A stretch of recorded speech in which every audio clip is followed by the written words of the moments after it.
நம் ஆண்டவர் இயேசு கிறிஸ்துவின் நாமத்தினால் மகிழ்ச்சியும் சமாதானமும் நம் அனைவரோடும் இருப்பதாக. எபேசியர் 4:2-7 முடிய. முழு மனத்தாழ்மையோடும் கனிவோடும் பொறுமையோடும் ஒருவரை ஒருவர் அன்புடன் தாங்கி அமைதியுடன் இணைந்து வாழ்ந்து தூய ஆவி அருளும் ஒருமைப்பாட்டை காத்துக்கொள்ள முழு முயற்சி செய்யுங்கள். நீங்கள் ஒரே எதிர்நோக்கு கொண்டு வாழ அழைக்கப்பட்டிருக்கிறீர்கள். ஒரே எதிர்நோக்கு இருப்பது போல உடலும் ஒன்றே, தூய ஆவியும் ஒன்றே. அவ்வாறே ஆண்டவர் ஒருவரே. நாம் கொண்டுள்ள நம்பிக்கை ஒன்றே, திருமுழுக்கு ஒன்றே.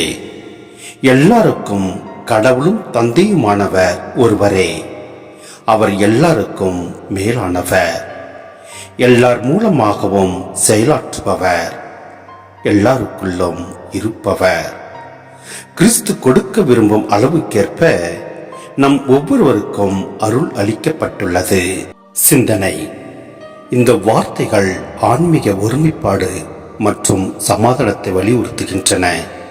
நம்முடைய நம்பிக்கையின் அடித்தளம் ஒன்றே, ஒரே கடவுள், ஒரே தூய ஆவி, ஒரே திருமுழுக்கு.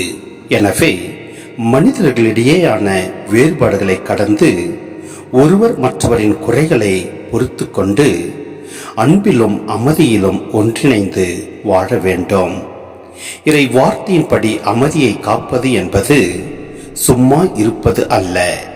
அது தூய ஆவி அருளும் ஒருமைப்பாட்டை காத்துக்கொள்ள நாம் மேற்கொள்ளும் தொடர்ச்சியான மற்றும் தீவிரமான முயற்சியாகும்.